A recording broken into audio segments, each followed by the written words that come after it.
I thought I had come to terms with my reality. But the day I slipped into that Hatsune Miku outfit, after more than a decade of never really paying attention to a skirt, everything came rushing back, stronger than it ever was before. My name is Tyler, and this is the story of how one impulse purchase changed everything I thought I knew about myself. This isn't just about clothes or costumes. This is about rediscovering a part of your soul you thought was gone forever. If you've ever wondered what it feels like to come face to face with a version of yourself you'd forgotten existed, stay with me. Because sometimes the most unexpected moments reveal the most honest truths about who we really are. Let me take you back to where this all began. I was 17, maybe 18 years old. Like a lot of teenagers, I was curious about, well, everything, including what it felt like to wear a skirt. I remember those early experiments so clearly now. The nervous excitement of trying on my sister Chloe's clothes when nobody was home. The way the fabric laced on my skin, the person staring back at me in the mirror. Someone I recognized but had never really met. But here's the thing, I wasn't really self-aware then. It wasn't some dark secret I was wrestling with. It was just exploration, curiosity. A door I'd opened and walked through a few times before life started demanding my attention elsewhere. College came. Then, my first real job at a marketing firm in Denver. Then dating. Then relationships. Then the endless cycle of adult responsibilities. Somewhere in all of that noise, cross-dressing just faded into the background, not because I consciously decided to stop, not because someone told me I should. It just became something I didn't pay attention to anymore. Years passed. I'd occasionally remember those teenage moments, but they felt like memories from someone else's life, like remembering a movie you watched once and enjoyed but never thought to watch again. I convinced myself I'd simply outgrown it, that it was just a phase, a brief detour on the path to figuring out who I was supposed to be. And honestly, that felt okay, that felt safe. But there was one constant throughout all those years, my love for anime. Anime wasn't just entertainment for me. It was escapism in the purest form. After long days at work, after dealing with deadlines and office politics and all the mundane frustrations of adult life, I could lose myself in these incredible stories and worlds. My friends used to notice how absorbed I'd get. Even during family dinners or hanging out with my girlfriend Haley, I'd find myself scrolling through anime clips on my phone, completely lost in those worlds. And then there was Hatsune Miku. For those who don't know, Hatsune Miku is this virtual pop star from Japan, a holographic singer with bright turquoise hair and an instantly recognizable voice. But she's more than just a character. She represents this entire community of creators and fans who collaborate to make music, art, and experiences together. I had been following Miku for years. Her concerts, where thousands of people would gather to watch a hologram perform on stage. The fan-made music videos that were often more creative and emotional than anything coming out of mainstream media. The cosplayers at conventions who brought her to life with such dedication and artistry. There was something about the whole phenomenon that fascinated me. Maybe it was the way she existed in this space, between real and virtual, between individual expression and collective creativity. Looking back now, I wonder if I was drawn to that fluidity, that freedom to be something beyond the constraints of ordinary reality. But at the time, I just thought I was a fan of good music and creative storytelling. So there I was, 3 months ago on a random Saturday afternoon doing some completely ordinary clothes shopping at the mall in downtown Portland. I needed new work shirts, maybe some casual pants. Nothing exciting, nothing life-changing. I was walking through this eclectic clothing store, the kind that sells everything from vintage band tees to elaborate cosplay outfits, when I saw it. Hanging there on a display rack like it was waiting specifically for me to find it was the most exquisite Hatsune Miku outfit I'd ever seen in person. It wasn't some cheap Halloween costume or hastily made replica. This was crafted with real attention to detail. The signature turquoise and black color scheme was perfect. The pleated skirt had this beautiful movement to it, even just hanging on the hanger. The matching top with its intricate collar design.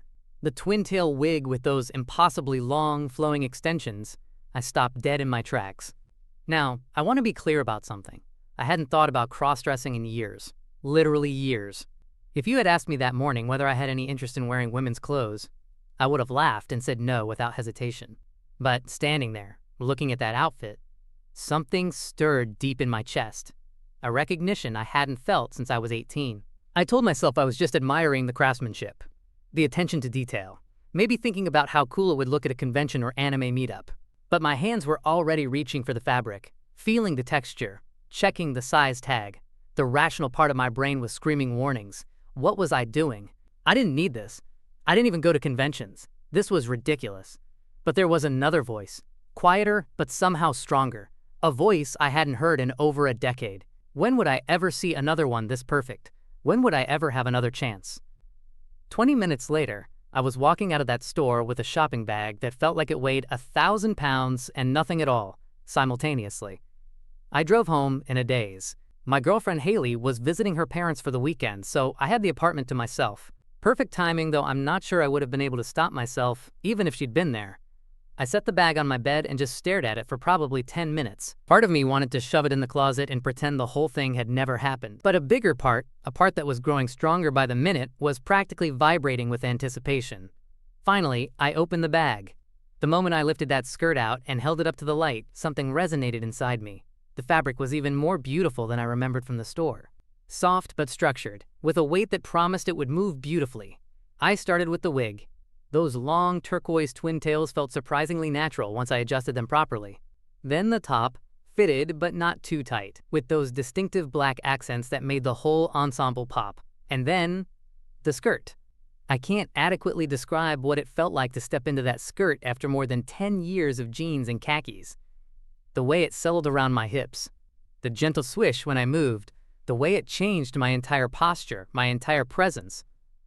But it was when I looked in the full-length mirror that everything really hit me. The person staring back wasn't Tyler, the marketing coordinator who wore the same 5 button-down shirts to work every week. It wasn't the guy who played it safe, who kept his head down, who had convinced himself he'd outgrown all his weird phases.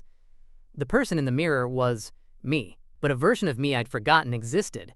A version who was playful and bold and unafraid to take up space in the world. I spent the next hour just being, moving around the apartment, watching the skirt flutter with each step, running my hands through those impossibly long twin tails, taking selfies I knew I'd probably never show anyone. And with each passing minute, the emotions got stronger. Joy, yes, but also something much more complex. Something that felt like grief. Standing there in that mirror, wearing an outfit that made me feel more authentically myself than I had in years, one thought kept echoing through my mind. I would have been so much happier, so much more self-accepting, if I had started this journey long ago, instead of just now. I can't get those years back. To understand that you've spent over a decade ignoring something that brought you genuine joy and self-connection, not because it was harmful or wrong, but just because life got in the way? I thought about all the conventions I'd attended as a spectator, watching cosplayers with admiration, and what I now realize was envy. All the times I'd scrolled past cross-dressing content online with carefully maintained indifference. All the moments when I'd felt this vague sense that something was missing from my life, but I could never put my finger on what. The version of me I saw that day had been waiting quietly for more than a decade, and the truth I couldn't escape, no matter how much it hurt to acknowledge, was that this desire had never actually died. I hadn't outgrown it or moved past it or evolved beyond it. I had simply ignored it, buried it under layers of adult responsibility and social expectation, and the exhausting work of being who I thought I was supposed to be. So where does that leave me now? True effective fall ways. True effective fall? Honestly, I'm not entirely sure. That Hatsune Miku outfit is hanging in my closet, and I've worn it a dozen more times since that first day. Sometimes just for an hour while I'm cleaning the apartment. Sometimes for entire weekends when I have the place to myself. Each time, it feels a little more natural. A little more like coming home to myself. I've started researching the broader cross-dressing and gender expression communities online. I've bought a few more outfits. Nothing as elaborate as that first Miku costume, but clothes that let me explore this side of myself I'd forgotten existed. Yes, I wish I had started this exploration earlier. I wish I hadn't let so many years pass in that dimmed, incomplete version of myself, but I'm here now. The person in that mirror is real, and they're part of my story whether I acknowledge them or not. Have you ever rediscovered a part of yourself that you thought was gone forever? Leave your thoughts in the comments below. Share your own stories if you're comfortable doing so, because maybe the answers we're all searching for aren't as far away as we think. Some parts of ourselves never really leave us. They're just waiting for the right moment to return. Thanks for listening. See you on the next one. The Gender Diary exists to light that path with shared stories. Whether you found connection in this narrative, you're on your own journey of gender exploration, or you're here seeking understanding, your subscription fuels our mission. Every subscriber empowers us to keep illuminating these authentic experiences for our community. Kindly drop a comment below. Your voice adds to the tapestry of experiences that makes this space meaningful. Until our next story unfolds.